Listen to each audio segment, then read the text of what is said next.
नमस्कार दोस्तों, आज हम बात करने वाले हैं क्रिप्टो करेंसी के बारे में। क्रिप्टो करेंसी को डिटेल में समझने के लिए बने रहे इस वीडियो में। आइए जानते हैं सबसे पहले करंट फाइनेंशियल सिस्टम कैसे काम करता है। जब आप किसी पर्सन को पेमेंट ट्रांसफ़र करने के लिए जाते हैं, तब आप बैंक या वॉलेट या वेस्टर्न यूनियन किसी भी थर्ड पार्टी का सहारा लेते हैं, तो वो एक सेंट्रल बॉडी होती है जो आपका टोटली कंट्रोल आपके मनी पे रखती है। जब आप किसी बैंक में जाते हैं पेमेंट ट्रांसफ़र करने के लिए किसी दूसरे पर्सन को, तब आपको एक पेमेंट पे करने के लिए आपको एक छोटी-सी फ़ीस देनी होती है। उस फ़ीस का एक एश्योरेंस बैंक देता है कि आपकी पेमेंट सेकंड पर्सन तक कन्वे हो जाएगी और आपकी पेमेंट टोटली सिक्योर है।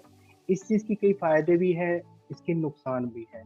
सबसे बड़ा नुकसान आपका डाटा या टोटली आपकी ट्रांज़ैक्शन सेंट्रल बॉडी यानी कि बैंक के पास में रहती है। तो ये एक सेंट्रलाइज्ड मॉडल का एक एग्जांपल है जिसमें थर्ड पार्टीज का इन्वॉल्वेशन जरूरी है एज ए बिचौलिए के तौर पे, एज ए ट्रस्ट बिल्डिंग के तौर पे।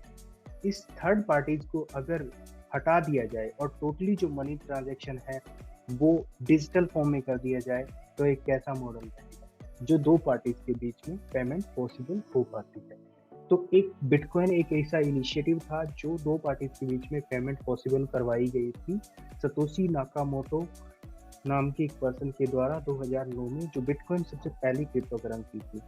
सबसे पहले इसका यूज ब्लॉकचेन बेस्ड टेक्नोलॉजी के ऊपर किया गया। आज क्रिप्टो करेंसी और ब्लॉकचेन दो काफ़ी हॉट टॉपिक बन चुके हैं 21वीं सदी के। तो आइए जानते हैं सेंट्रलाइज और डिसेंट्रलाइज में क्या डिफरेंस होता है। सेंट्रलाइज में एक सबसे बड़ा फायदा, आपकी सारी देख रेख का जिम्मा एक थर्ड पार्टी यानी कि एक सेंट्रल बॉडी होती है उसके पास होता है। बट कई चीज़ों में ये सिस्टम नाकाफी साबित होता है, जहाँ पे हमें कई ड्रॉबैक्स का भी सामना करना पड़ता है। अगर इन केस अब अगर आप पेटीएम या किसी गूगल पे के थ्रू पेमेंट ट्रांसफर कर रहे हैं थर्ड पार्टी के तौर पे, आपकी पेमेंट थोड़ा सा इरेगुलरिटी पाई जाती है या डिस्प्यूट होता है, तब आपका बैंक पूरी की पूरी ट्रांजैक्शंस को फ्रीज कर सकता है। डिसेंट्रलाइज में ऐसा नहीं होता है। डिसेंट्रलाइज एक ऐसा नेटवर्क है जो पीयर टू पीयर अथॉरिटी दी जाती है। जैसे कि एक एग्जांपल के तौर पे बताता हूँ, जब इंटरनेट आया तब एक सेंट्रलाइज्ड बॉडी काम करती थी। आज एक इंटरनेट डिसेंट्रलाइज्ड वर्ल्ड बन चुका है। वर्ल्ड में किसी भी कोने में कहीं पे भी कोई भी इंफॉर्मेशन ले लो, आप कोई भी एजुकेशन ले लो, हर चीज आपको इंटरनेट पे डिसेंट्रलाइज वे में मिलती है। बट कभी आपने सुना है फाइनेंस की ट्रांजैक्शन डिसेंट्रलाइज वे में होती है? नहीं, इंटरनेट आपकी ट्रांजैक्शन को परफॉर्म नहीं कर सकता। इसके लिए एक इंटरनेट मनी का सर्कुलेशन स्टार्ट हुआ 2009 में, और वो एक टोटली जिसकी अथॉरिटी टेक्नोलॉजी को दी गई कि टेक्नोलॉजी अपने वे से एनक्रिप्टेड फॉर्म में उसको मैनेज करे। तो ये जो क्रिप्टो करेंसी है ये one person to another person एक डिजिटल फॉर्म में encrypted and immutable public ledger पे काम करती है, जो कि ब्लॉकचेन कहलाती है। तो बैंक या किसी थर्ड पार्टी की सहारा न लेके वो डायरेक्टली एक वैलेट से दूसरे वैलेट में एलएच बॉब को मनी डिलीवर करवाएगा, और उसका सारा का सारा ट्रांजैक्शन रिकॉर्ड एक पब्लिक लेजर जो इम्यूटेबल एंड टोटली एनक्रिप्टेड है उस पे स्टोर होगा, जिसका नाम है ब्लॉकचेन। ब्लॉकचेन को समझने के लिए आइए नजर डालते हैं कि कंप्यूटर को ये अथॉरिटी कैसे दी जाती है और कैसे ये ब्लॉकचेन काम करती है और कैसे ब्लॉकचेन क्रिप्टो करेंसी से अलग है।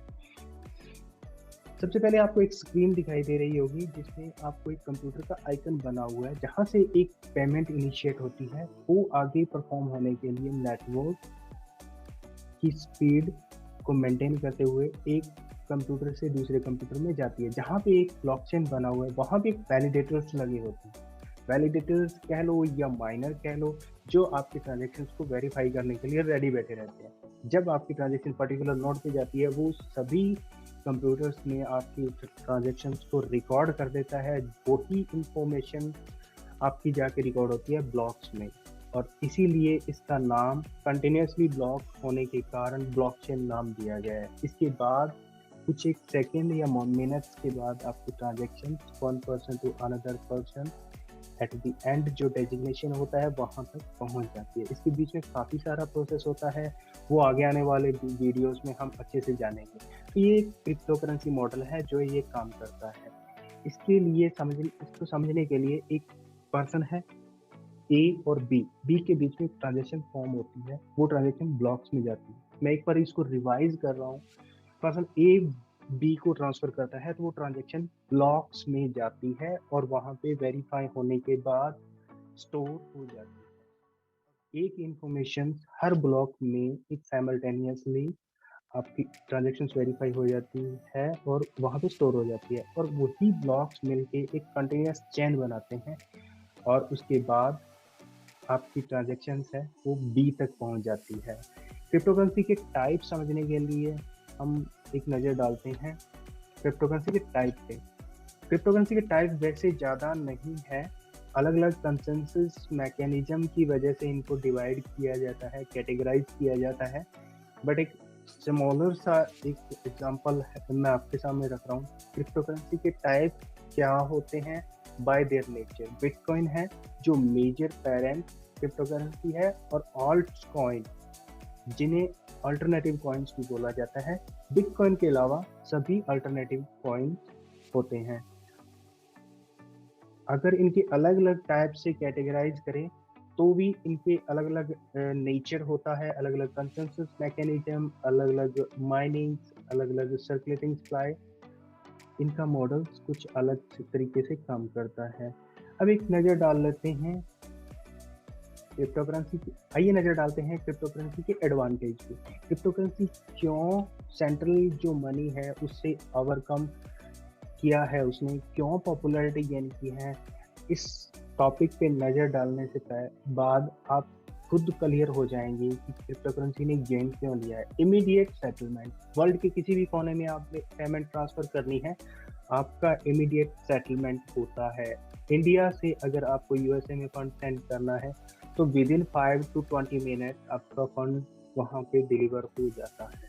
सबसे मेन कंसर्न आता है सेंट्रल बॉडीज में, बैंक्स हो गया, पेमेंट वैलेट्स हो गए जो सेंट्रलाइज अथॉरिटी के द्वारा ऑपरेट होती है, आरबीआई कह लो या गवर्नमेंट ऑफ इंडिया के द्वारा जो भी नॉर्म बने हुए हैं उनके अकॉर्डिंग जो होते हैं कि थर्ड पार्टी के तौर पे आपकी आइडेंटिटी यानी कि आपका डाटा सेफ नहीं रहता है। तो क्रिप्टो करेंसी में टोटली एनक्रिप्टेड होने के कारण ये एक इंटरनेट की मनी है, यहाँ पे डाटा ब्रीच होने के कोई चांसेस नहीं होते हैं। अप्रॉक्सीमेटली किसी भी ब्लॉकचेन को हैक कर पाना नामुमकिन होता है। ऐसा ही एडवांटेज एक फ्रॉड को रोकने में भी किया जा रहा है, जो कि क्रिप्टो करेंसी में ये सबसे ज़्यादा देखने को मिला है। क्रिप्टो करेंसी में फ्रॉड बहुत कम होने के चांसेस है। हाँ, अगर आपने कहीं गलत जगह इन्वेस्ट किया है, अगर आप सही तरीके से यूज़ नहीं करना जानते किसी भी क्रिप्टो वॉलेट को, तो आपके पेमेंट लॉस होने के चांसेस काफ़ी ज़्यादा हैं। एक ग्लोबल क्रिप्टो स्पेस है जहाँ पे क्रिप्टो करेंसी हर एक कंट्री में इजीली अवेलेबल है, जहाँ जहाँ इंटरनेट है वहाँ वहाँ क्रिप्टो करेंसी ने अपना पैर जमाया है। तो क्रिप्टो करेंसी के ग्लोबल एक्सेस होने के कारण इसकी ग्लोबल एक्सेप्टेंस भी देखने को मिली है, जो इसे एक यूनिक चीज़ बनाती है। और सबसे बढ़िया चीज़, आप कभी भी इंटरनेशनल ट्रांजेक्शन करने के लिए जाते हैं तब आपको एक 1% to 5% आपको फीस पे करनी पड़ती है किसी भी ट्रांजेक्शन के लिए। वो यहाँ पे क्रिप्टो करेंसी में एक नॉमिनल फीस होती है। इवन आप मिलियन बिलियन डॉलर्स के अंदर ही ट्रांसफ़र करें तो भी आपको थोड़ी सी फीस पे करनी पड़ती है। तो ये हुए सभी फ़ायदे जो क्रिप्टो करेंसी को अडॉप्ट करने के हैं। ऐसे ही वीडियोस आने वाले टाइम में मैं और ही ज़्यादा डिटेल में बनाऊंगा। ऐसे ही वीडियो आने वाले टाइम में आपको देखने को मिलेंगे। आपका कोई क्वेश्चन है तो कमेंट बॉक्स में मेंशन करें। Keep watching. Thank you for subscribing.